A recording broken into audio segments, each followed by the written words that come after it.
Ah, il y a vouloir changer l'autre. Oui. Dans les comportements qui compliquent la relation. Ouais. Donc c'est tordre l'autre, c'est un peu ce que tu racontais. Oui, on n'est déjà. plus dans le début, alors on est d'accord. Oui, c'est ça, très vite, en fait. Ouais, je sais pas, alors reprenez où vous en étiez, là. C'était bien, là, les deux questions, là.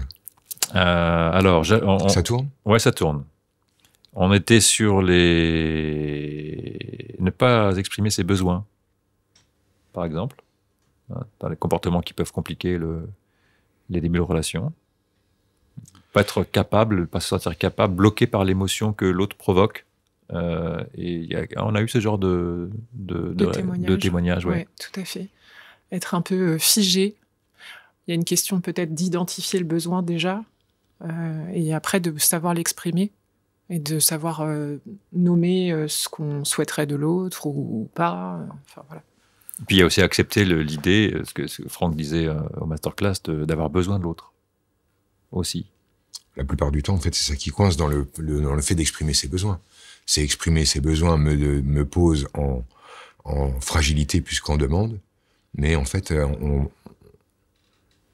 je sais pas pourquoi, mais dans certains couples, il est interdit d'être fragile. C'est comme si, en fait, si on s'interdisait de donner du pouvoir à l'autre. Si je lui demande quelque chose, si j'ai besoin de lui, je lui donne du pouvoir. Mais donc, si je lui donne du pouvoir, il va me faire du mal, c'est évident. Alors que, en fait, donner du pouvoir à l'autre, c'est une des grandes clés dans le couple. Donner du pouvoir à l'autre, en fait, c'est être capable de montrer à l'autre nos fonctionnements les plus nazes, de manière à ce qu'il puisse éventuellement s'en servir contre nous. Pourquoi c'est important ? Parce que si, moi je le vois dans mon couple, je suis avec Vanessa, je fomente tout un complot dans ma tête et pendant toute une matinée, j'établis toute une stratégie pour qu'elle se sente nulle à chier et qu'elle ait l'impression à la fin d'être coupable etc. Donc je fabrique tout mon cinéma, puis au moment où elle va commencer de s'excuser tellement j'ai bien réussi à la faire passer pour une fautive, je lui dis non, arrête, en fait c'est une construction, j'ai tout fabriqué, je fais ça pour que tu te sentes coupable, je sais pas, je me sentais pas bien ce matin et j'ai décidé de prendre pouvoir sur toi, j'ai même pas vu le truc venir, mais en fait ça vient de moi. Lorsque je fais ça, je lui donne le pouvoir de me corriger, de me faire du mal, de me rentrer dedans. C'est comme si je posais une arme sur la table. Je pose sur une arme sur la table entre nous et elle peut la prendre, s'en saisir et me faire du mal. Mais si je pose une arme sur la table et que ma femme ne s'en saisit pas, je me sens immédiatement aimé. Je sais à qui j'ai affaire. Je sais qui est en face. Je vois en fait ce qu'elle veut pour moi. Si elle s'en saisit et qu'elle me frappe immédiatement, je vois aussi le genre de femme qu'elle aime être. Ce qui d'ailleurs est acceptable. Hein. Moi ça m'arrive qu'on pose une arme, que je la prenne et que je m'en saisisse. C'est acceptable aussi. Mais ce qu'il y a surtout d'intéressant là-dedans, c'est que du coup, lorsqu'elle va renoncer à me battre avec l'arme que je viens de lui donner, elle est en train de m'aimer. Elle est en train de m'aimer au moment-là. C'est-à-dire que là, je sais que c'est moi qui suis aimé. C'est pas une stratégie, c'est là, je suis au plus moche. Je viens de lui donner l'outil pour me massacrer. Elle me massacre pas. Là, je me sens aimé. Ça, c'est solide. Pour moi, plus je suis vulnérable dans le couple, plus je me sens aimé. Plus je cherche à ne pas être vulnérable, plus j'aurai toujours un doute sur est-ce que je suis aimé ou pas. Autre version autour de cette sensation d'être aimé ou pas. Je creuse un peu ça. Lorsque vous êtes en relation, vous avez démarré la relation, et vous commencez d'avoir un sentiment de peur qui est nécessaire puisque le sentiment d'amour nous vient du sentiment d'attachement. Les papillons dans le ventre, c'est la peur de perdre l'autre. Donc j'ai peur de perdre l'autre, donc j'ai la trouille. Cette peur-là, elle est reliée à l'amour que je porte à cette personne. Si je perds la peur, je perds l'amour qui était la source de cette peur. Donc si je commence d'essayer d'éradiquer la sensation de peur quand j'ai en couple, j'essaie d'éradiquer l'amour qui est la source de cette peur. Vous me suivez ? Donc il faut que j'accepte de vivre avec cette sensation agréable, désagréable, de la trouille que génère le fait d'être amoureux de quelqu'un. Si je veux sortir de cette trouille, je vais y arriver, mais je ne serai plus amoureux. Après, on peut continuer d'être en relation, mais on ne sera plus amoureux. Vous comprenez ? Si je veux rester amoureux, je dois garder la peur intense. Et si je veux garder la peur intense, ça veut dire qu'il faut que j'arrête de lutter contre elle, mais que j'accepte ce sentiment que ça crée de « waouh, l'autre peut disparaître ». Et ça crée toute l'intensité dans laquelle je vis. C'est une possibilité. Qu'est-ce qui me permet de vivre ça ? On retourne, chapitre 1, j'accepte l'idée d'un chagrin d'amour, je ne vis pas en rampant dans la peur d'avoir une émotion désagréable, et vivre de la peur n'est pas insurmontable, c'est une peur acceptable. Celle-là, c'est une dose de peur acceptable, c'est la dose de peur qui dit tu aimes, tu tiens à l'autre. Ça va ? Question complémentaire, si on perd cette peur, est-ce qu'on peut la retrouver ? On peut la avec retrouver. Cette personne. Hein. Bien sûr, avec cette personne, on peut la retrouver. Il s'agit en fait de se repositionner dans de la fragilité dans la relation. Et pour te sentir à nouveau fragile dans la relation, c'est pas compliqué. Tu as qu'à admirer de nouveau l'autre. Et en fait, en général, vous coupez l'admiration et vous dites « je ne sais pas ce qui s'est passé, mais je n'admire plus l'autre » parce que c'est votre seul moyen d'éradiquer la peur. Ça n'est pas que vous ne l'aimez plus l'autre, c'est que vous n'aimez pas la peur que crée chez vous le fait de l'admirer. Vous comprenez ? Vous pensez perdre l'admiration, en fait, vous perdez la peur. Et admirer l'autre vous replace dans cette posture de fragilité, et là, vous renouez à nouveau avec cette trouille nécessaire à avoir envie de manger l'autre. Être amoureux. Ouais ? Cool. Après, il y a plein de notions qui passent. Hein. C'est dur d'être exhaustif. Il y avait donc cette histoire de besoin. Exprimer ses besoins, n'est pas, faut bien faire la différence. On ne doit pas exprimer ses besoins pour que l'autre pallie à nos besoins. On doit exprimer ses besoins pour que l'autre nous connaisse. Il y a une énorme différence. Par exemple, moi j'ai un énorme besoin de reconnaissance. On le voit puisque tu vois, je suis derrière un micro en train de faire le guignol. Donc manifestement, le gars a vraiment besoin d'être reconnu. Donc dans mon couple, c'est pareil. J'ai un besoin de reconnaissance. Donc, j'exprime mon besoin de reconnaissance.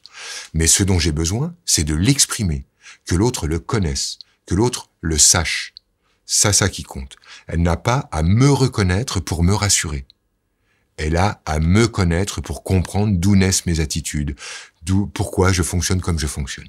Dans le témoignage qu'on a reçu, c'était l'expression des besoins, mais parce qu'ils n'étaient pas entendus. C'était la difficulté de se faire entendre. Entendu, ce qu'elle voulait dire, c'est l'autre ne répond pas. C'est ça. Et ça, l'autre n'est pas censé faire ça. Là, on est vraiment justement dans la misogynie féminine parfaitement cachée. Ces femmes, en fait, qui pensent que les hommes sont censés les rendre heureuses, sont censés combler leurs besoins. Ces hommes qui pensent que les femmes sont des mamans ou des infirmières. Faut arrêter les conneries avec ça. Vous êtes censés vous rendre heureux. Vous êtes censé vous charger de vous rendre heureux. Et l'autre n'est pas missionné pour vous combler. Et si, d'aventure, vous souhaitez trouver quelque chose dans la relation, c'est à vous de l'amener.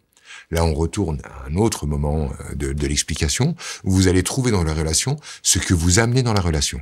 Donc, si vous avez envie d'être plein de tendresse, vous avez besoin d'être tendre. Tu es tendre, et la tendresse que tu apportes à l'autre, elle arrive chez toi. C'est toi qui deviens quelqu'un de tendre. T'as envie d'être aimé, aime. T'as envie d'être sécurisé, sécurise. T'as envie d'être choyé, choix. Et pas dans le sens de ce que je te donne, tu finiras par me le rendre. Non. Ce que je te donne, je le possède. Sinon, comment je te l'aurais donné? Si je t'aime, c'est que je suis plein d'amour. Si je suis tendre, c'est que je suis plein de tendresse. Si je te sécurise, c'est que je suis plein de sécurité. Ce que je dépose chez l'autre, c'est moi qui en fais l'expérience. Lorsque vous déposez de l'attente dans la relation, vous faites l'expérience de l'attente. Si vous déposez de la rancœur, c'est vous qui êtes plein de rancœur. Si vous déposez de la haine, c'est vous qui êtes plein de haine. Ce que vous déposez, ça arrive chez vous. Et c'est toujours la même question. Au lieu de se mettre dans le truc de l'autre, il est pas à mon écoute, il est à l'écoute de mes besoins, etc. Es-tu à l'écoute des siens, des siennes, d'attente? C'est toujours la même question. Revenir à qu'est-ce que toi tu amènes dans la relation. Donc, c'est quoi l'idée? C'est d'être et non pas de faire. Pour être aimé, on n'a pas besoin de faire quelque chose. Et en même temps, il y a c'est un peu ambivalent parce que si on est à l'écoute des besoins de l'autre, on va avoir besoin de participer à ce qu'il, au moins, lui, les comble. Mais du coup, on va l'aider à combler ses propres besoins. Donc, on fait quand même. On n'est pas que dans l'être. Carrément. À aucun moment je dis ça. Même au contraire, je pense que le couple, la plupart du temps, ça foire parce que les gens ne font pas. Les gens indiquent à l'autre. C'est-à-dire, je t'indique que je t'aime, ce qui m'évite d'avoir à t'aimer. Aimer, ça prend du temps, ça prend de l'énergie. Il faut mettre ça dans ses mains, il faut mettre ça dans son cœur, il faut être focalisé, il faut être concentré, il faut y aller, il faut taper dedans. C'est du boulot. C'est du boulot. Ouais. C'est du boulot. Si vous n'avez pas envie de faire ce boulot, vous n'aimerez pas. Mais vous pourrez indiquer à l'autre, sous forme d'une bague, un bouquet de fleurs, un voyage ou un mot, je t'aime, je t'informe, comme ça j'ai pas besoin de t'aimer. C'est déjà fait. Mais effectivement, il s'agit de faire.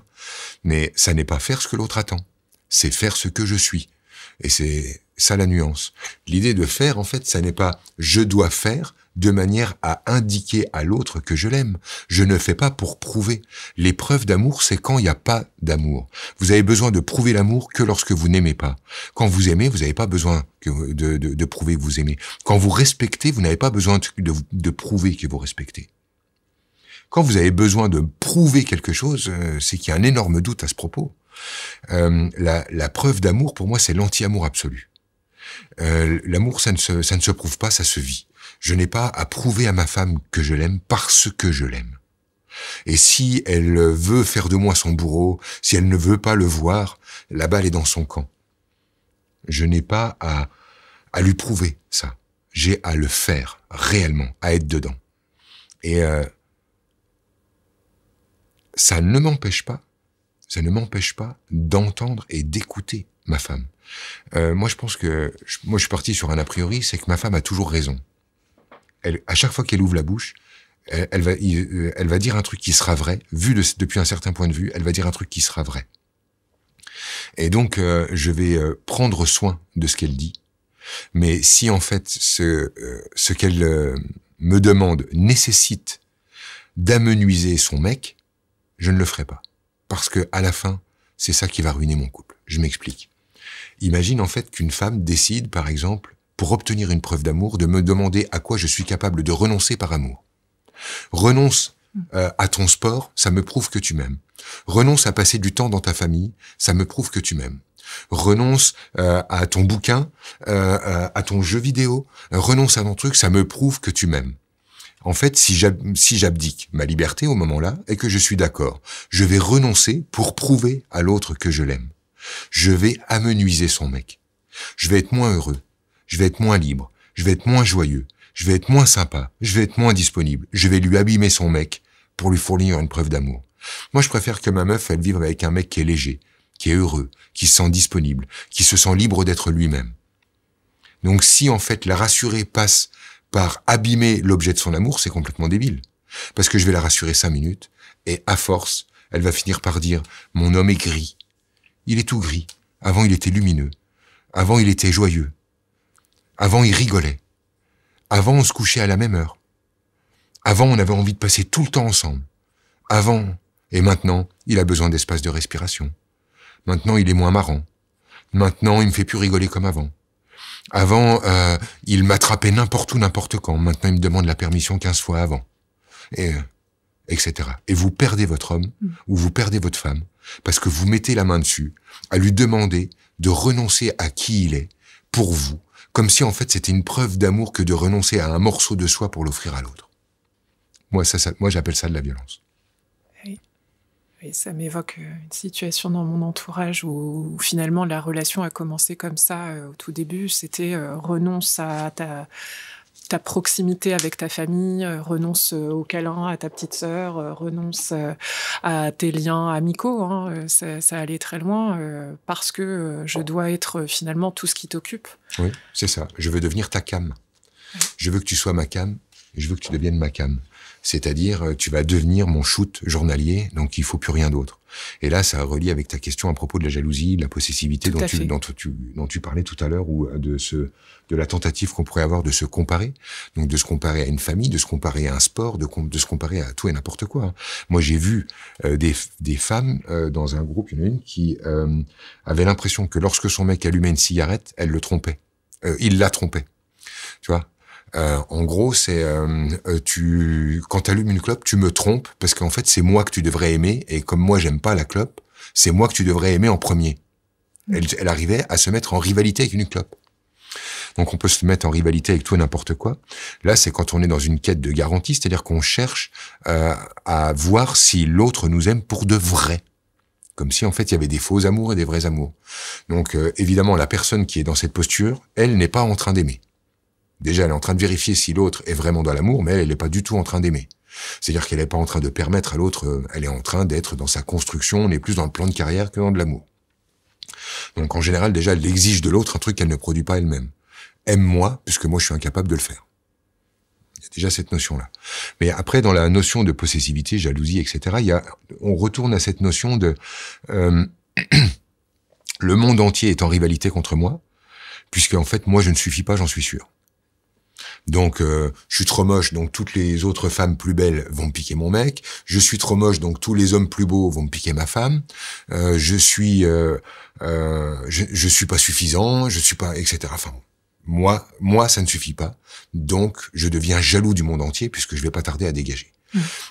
On arrête de se comparer et on sort de ce sentiment de rivalité permanente et de se comparer à tout le monde pour savoir si on va continuer d'être choisi ou non. Dans plusieurs cas, ça s'arrête lorsque, d'abord, vous prenez conscience que c'est encore de la misogynie. Hein. Une femme qui pense, par exemple, qu'un homme peut partir avec n'importe quelle autre femme, pense que les femmes sont interchangeables. Comme si, en fait, une femme, c'était un corps. Comme si, en fait, un homme, ça rentrait en relation avec un corps. Alors, je prends quoi ce matin? Je prends la bleue, je prends la verte. Il fait quel temps? Allez, je prends la bleue. Les femmes ne sont pas interchangeables. C'est quoi cette misogynie? Une femme, en fait, n'est pas un espèce de truc, une fonction. Il y a un être humain dedans. Donc, quand on est avec une femme, on est avec une énergie particulière, un être particulier. C'est pas interchangeable. C'est pas la première morue qui se pointe, qui t'attrape par le manche et ça y est, tu penses à autre chose. Il y a quelqu'un dedans. Et c'est pareil pour les hommes, en fait, qui sont là en rivalité. Est-ce que je suis assez solide? Est-ce que je suis assez grand? Est-ce que je bande assez dur? Mais oh, coucou! Si on est avec toi, c'est pour l'énergie que tu portes. C'est à cause de ta particularité, de ta singularité humaine qu'on est là en face. Tu n'es pas interchangeable. Et cette croyance que tu es interchangeable, c'est d'une violence inouïe. C'est carrément, on gomme l'humanité de la personne pour n'en faire plus qu'une enveloppe. Ça ne se fait pas. Ça n'existe pas, et ça n'est pas...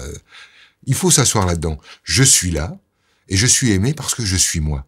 Alors, je comprends que, par exemple, moi, quand je suis en relation avec Vanessa, je sais qu'elle est là parce que je suis moi, particulièrement moi. Mais je sais aussi qu'elle a vu un truc chez moi que moi, j'ai pas vu. Ce qu'elle aime chez moi, j'ai toujours pas capté. Tu vois? J'ai toujours pas capté. Je me dis, mais qu'est-ce qu'elle me trouve? Moi, je me trouve relou, je vois les trucs qui se passent dans ma tête. Je me trouve casse-couille, je me trouve vieux, moche, rabougri, casse-couille, chiant. Je me dis, mais qu'est-ce qu'elle trouve? Qu'est-ce qu'elle trouve? Qu'est-ce qu'elle trouve? Et je dois accepter, et ça me demande, de respirer aussi cette peur-là, de ne pas savoir pourquoi l'autre est là. Mais par contre, je ne la prends pas pour une conne. Si elle est là, c'est parce qu'elle a vu un truc, c'est parce qu'elle a envie d'être là. Tu comprends?